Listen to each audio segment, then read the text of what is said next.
여러분들의 경제 상식을 꽉꽉 채워드리겠습니다. 문현진의 경제 상식 사전입니다. 오늘도 역시 많은 뉴스를 보거나 여러분들이 주식을 하다 보면은 알 것 같은데 모르는 내용들, 그리고 내가 몰라서 검색을 해보면 너무 어려워서 이해가 안 되는 내용들 제가 손쉽게 그리고 너무 재밌게 또 알려드리도록 하겠습니다. 역시 하루에 10분만 투자하면 되니까요. 꼭 많이 시청 바라고요. 도움이 되신다면은 좋아요와 구독 그리고 알람 설정까지 반드시 부탁드리도록 할게요. 자, 오늘은 어떤 주제를 좀 다뤄볼까 하다가 이제 하도 말이 많아서 제가 한번 다뤄봅니다. 공매도입니다. 이 공매도라는 개념을 아시는 분도 있고 모르시는 분들도 있는 것 같고요. 지난주 일요일 제가 무료 강연을 통해서 공매도와 신용에 대해서 설명 한번 해드렸는데, 이제 공매도에 대해서 잘 모르시는 분들도 많고 아직까지 제 무료 강연을 이용하지 않으신 분들도 많기 때문에 여기서 한번 다뤄보도록 할게요. 자, 이 공매도가 일단 뭔지 알기 전에 공매도가 왜 이렇게 이슈가 되었는지 살펴볼 필요가 있을 것 같은데요. 우리가 코로나 때문에 이제 하도 주가가 폭락하다 보니까 공매도를 일시적으로 제한하는 조치를 취했습니다. 뭐 사실 그렇다고 해서 주가가 안 내려가는 건 아니거든요, 사실은. 근데 공매도를 제한을 했어요. 자, 그리고 난 다음에 계속 연장을 하다가 3월 15일에 다시 이제는 재개할까 말까에 대해서 논의해야 되는 타이밍이 온 거죠.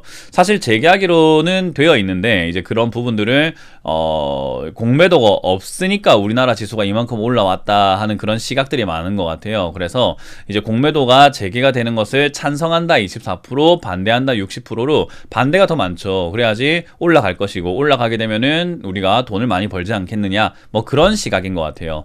근데 공매도가 있다고 해서 주가가 상승하는 것을 무조건 막아낼 것인가, 공매도가 생기면 무조건 주가가 하락을 하는 것인가 라고 한다면 사실 그렇진 않아요. 공매도 물량이 압도적으로 많은 물량을 막 쏟아내거나 뭐 폭락시키거나 이럴 수 있는 정도는 아니고요. 공매도가 나왔을 때 하락을 어느 정도 조금은 부추길 수는 있겠으나 하락세를 완전히 만들거나 상승을 하지 못하게 만들진 않아요. 그래서 이거를 우리가 오해를 하고 있기 때문에 그렇다 생각이 드는데, 이제 그런 걸 대표적으로 보여주는 게 게임스톱이라고 하는 미국의 주식이 지금 급등을 막 했죠. 근데 그 급등하고 올라갈 때 이제 많이 올라왔으니까 공매도 해야 되겠다라고 해서 이제 멜빈 캐피털이라고 하는 회사에서는 공매도를 이쯤 올라왔으니까 이제 많이 내려갈 것 같아, 이거는 거품인 것 같아, 과열인 것 같아, 공매도 해야 되겠다 해서 매도를 딱 냈는데 결국 어떻게 됐나요? 주가가 더 급등해버리게 되죠. 공매도라고 하는 것은 결국은 주식을 빌려서 파는 그런 행위고, 그리고 나중에 다시 사서 갚아야 되는 행위인데, 결국 싸게 팔고 비싸게 사서 갚아야 되는 일이 발생이 되니까 한 달간 자산이 반토막 나는 형태도 나오게 됩니다. 그래서 주가가 무조건 공매도가 있다고 해서 내려가는 것은 아니라는 것을 우리가 좀 알 수 있는데, 뭐 그래도 일단 저런 운동이 계속 이어지면서 우리나라에서는 셀트리온이 공매도 수량이 좀 많은 것 같다, 그러니까 셀트리온 사자 이런 이야기들이 굉장히 많이 나오고 있는 것 같아요. 그래서 이제 그런 형태들 때문에 이제 공매도를 찬성해야 된다, 반대해야 된다 이런 여론이 많은 것 같은데요. 일단 찬성이고 반대고 간에 뭔지부터 알고 우리가 찬성을 하든 반대를 하든 해야 되지 않겠습니까? 바로 한번 살펴보도록 할게요. 이 공매도라고 하는 것은 결국 주식이나 채권을 가지고 있지 않은 상태에서 행사하는 매도 주문이라고 보시면 돼요. 가지고 있지 않은데 어떻게 매도하지? 그게 이제 많은 분들께서 헷갈리는 부분인데, 살펴보도록 하면요. 주식을 갖고 있지 않은데도 매도를 하려고 한다면은 빌려야 돼요. 없는 상태에서 파는 거기 때문에 일단은 빌려서 파는 거죠. 그래서 공매도는 주식 대여자에게 주식을 빌려서 먼저 매도 주문을 내고, 그런 다음에 현금으로 바꾸겠죠. 우리가 뭐 예를 들어 삼성전자 10만 원에 공매도를 내놨다라고 한다면은 10만 원에 먼저 파는 거예요. 빌려서 한 주 빌려서 팔아놓고 10만 원이 생기면은 그게 이제 주가가 내려갔을 때는 빌린 수량만큼 사면 되거든요. 제가 수량에 따옴표 해놨죠. 수량만큼만 사면 돼요. 그래서 빌린 수량만큼 매수해서 다시 갚아주는 거죠. 뭐 5만원까지 떨어졌을 때도 한 주 사서 갚으면 되는 거고, 3만원까지 떨어져도 한 주 사서 갚으면 되는 거예요. 그래서 10만원을 먼저 챙겨놓고 나중에 5만원을 사서 갚게 되면 나한테 5만원 현금이 남게 되니까 거기서 수익이 생기는 구조가 공매도라고 보시면 돼요. 근데 반대로 이게 올라가게 되면은 어찌됐든 갚아야 되는 거잖아요. 그렇기 때문에 주가가 올라가게 되면 내가 10만원에 먼저 매도를 했는데 주가가 올라가서 15만원까지 간다 하더라도 내가 공매도 상환 기간에 따라서 뭐 3개월, 6개월 이렇게 있는데 그 기간에 따라서 안 되겠다 생각이 들 때는 사서 다시 갚아줘야 됩니다. 그래서 비싸게 사서 갚아야 될 때도 발생이 됩니다. 그래서 공매도라고 하는 것을 이렇게 보시면 되고요. 이렇게 빌려서 하는 공매도를 차입 공매도라고 하는데요. 지금 문제는 뭐냐면 공매도 자체가 아니라 빌리지 않고 진행하는 무차입 공매도가 이게 전산상으로 수치만 조정을 하는 거죠. 빌리진 않았지만 일단 매도했다고 쳐줄게 라고 하면서 이야기를 하는 거예요. 근데 이거는 사실 어떻게 보면 조작이죠. 우리가 흔히 말하는 금융조작이라든지 전산을 이용해서 하는 조작이 될 수 있기 때문에 조작의 형태로 볼 수 있어서 자본시장법상으로는 불법으로 지정이 되고 있어요. 그런데 이게 이제 불법으로 지정이 되고 있지만은 솜방망이 처벌을 하는 경우들도 굉장히 많고, 뭐 일례로 든다면은 뭐 사실 약간 과장해서 이해하기 쉽게 말씀을 드린다면은 공매도를 통해서 1,000억이라는 수익금을 얻었다 하더라도 뭐 100억의 과징금만 내면 되는 정도. 그러니까 그렇게 본다면은 불법이지만 저지를만 하다라고 보는 시각도 생기겠죠. 그래서 이제 그런 부분들 때문에 아무래도 이 무차입 공매도에 대한 이야기가 더 불거져 나와야 되는데, 지금 요즘은 공매도 자체에 대한 이야기를 많이 하고 있는 것 같아요. 어찌됐든 한편 주가가 내려갈 때는 이득을 볼 수 있지만 상승을 하게 되면은 오히려 손실을 보고서라도 비싸게 사서 갚아야 돼서 손실이 나기도 해요. 그래서 내가 투자한 금액에서 손실 나는 것이 아니죠. 우리 주식은 내가 1,000만 원치 샀으면 1,000만 원에 대해서 마이너스 몇 프로, 플러스 몇 프로가 될 텐데, 이거는 그렇지 않아요. 왜냐하면 먼저 빌려서 팔고 내 현금, 그래서 내가 돈이 얼마나 많냐에 따라서 이 손실을 얼마나 감당할 수 있느냐를 알 수 있기 때문에 자산 현황을 알아야 돼요. 그래서 빌릴 수 있으려고 한다면은 공매도 권한을 가지고 싶다라고 한다면 자산이 얼마가 있는지를 공개해야 되고, 그것을 인정받고 신용등급을 책정을 받아야 되는 거죠. 그래서 일반인들이 하기에는 조금 힘들죠. 왜냐하면 내가 10만 원에 사가지고 10만 원에 빌려서 10만 원에 뭐 예를 들어 10억치를 빌려가지고 내가 팔았는데, 근데 주가가 올라가요. 근데 폭등하는 경우가 생기겠죠. 막 20억 원까지 올라간다 생각해 봅시다. 10만 원에 샀는데 20만 원까지 주가가 올랐어요. 그럼 난 10억을 빌렸지만은 20억치를 사서 갚아야 되는 거죠. 난 10억의 손실이 생기는 거거든요. 근데 내가 10억이 없으면 어떡하죠? 그러면은 빌려준 입장에서도 문제가 되는 거고, 빌린 입장에서는 갚질 못해서 또 문제가 생기는 거겠죠. 이제 그런 부분들이 생기다 보니까 아무래도 너 자산이 얼마가 되니, 이게 주가가 올라간다고 했을 때 한없이 올라갈 수 있는 거 아니니, 잘못하면은 옛날 신풍제약처럼 1000%, 2000%도 올라갈 수 있는데 너 그거 감당되겠니? 너 자산이 얼마야? 라는 것을 확인하기 때문에 신용을 기반으로 하는 매매라서 개인들이 공매도가 가능은 하지만 일반인이 일반적인 우리가 공매도를 아무나 할 수 있나요? 라고 한다면은 수량이 극히 제한적일 수밖에 없고요. 그리고 웬만하면 안 되는 경우 쪽으로 가게 될 수밖에 없는 거죠. 그래서 어떻게 보면 기울어진 운동장이다 라고 할 수 있지만, 공매도라는 제도가 가진 특성상 사실 기관과 외국인들이 많이 사용할 수밖에 없는, 그쪽은 돈이 많잖아요. 그러니까 그렇게 할 수밖에 없지 않았나 라는 생각을 해보게 되는 제도인 것 같아요. 자, 어쨌든 공매도라는 것은 이렇다라고 보시면 되는데, 지금 보면은 증시 쇼크에 정부가 3개월간 공매도 제한을 한 게 시작이었어요. 지난 3월이죠. 2020년 3월에 시작을 했는데, 지난 3월에 코로나가 이제 증시가 폭락하는 사태가 발생했을 때 공매도를 한시적으로 제한을 했어요. 근데 3월 이전에는 어떤 형태로든 간에 뭐 무차입이든 차입이든 어떤 형태로든 간에 공매도가 있었고, 그리고 저 같은 경우에는 그런 환경에서도 매매를 해왔었어요. 솔직히 말해서 불편함 느끼질 못했습니다. 뭐 어렵다는 생각도 들지 않았고요. 공매도 때문에 주가가 안 올라간다고 한탄스럽지도 않았고요. 수익이 안 난 것도 아니었고요. 그냥 있어도 해왔고 없어도 하고 있는 것 뿐인 거예요. 근데 그렇기 때문에 사실 공매도가 있든 없든 큰 차이가 있느냐라고 했을 때는 저는 잘 모르겠어요. 그렇게 큰 차이가 있을까? 뭐 생각을 해보게 돼요.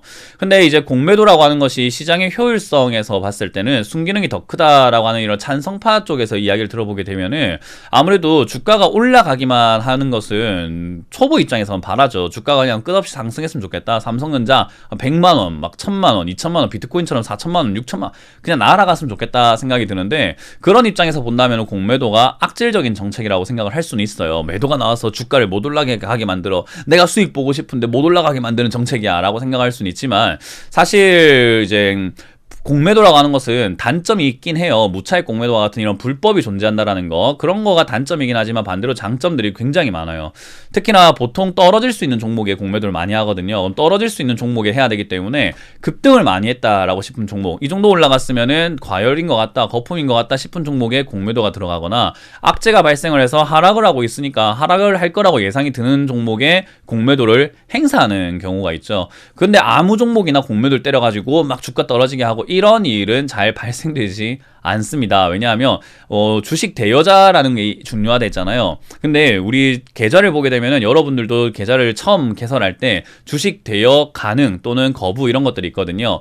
주식 대여를 거부한 계좌도 있고 대여 가능한 계좌도 있기 때문에 주식 시장 안에서 모든 주식을 다 빌릴 수 있는 것은 아니라서 수량이 굉장히 한정적이에요. 그래서 그런 한정적인 물량으로 매도를 했는데 올라가게 되면 손실이니까, 그리고 생돈 나가게 되는 손실이기 때문에 흔히 우리가 공매도는 아무 종목에나 하지는 않습니다. 그래서 너무 많이 올라간 종목에 하다 보니까 과열을 방지시켜주는 효과가 있기도 하고요. 또는 그들이 또 과열을 방지시켜가지고 급등했던 종목이 떨어지고 있을 때는 결국 사서 갚아야 되다 보니까 일정 수준 떨어지고 나면은 결국 매수를 하게 되죠. 그래서 매수세를 불러일으켜서 주가가 이렇게 파동을 만들어주게 만드는 효과도 있다라는 거죠.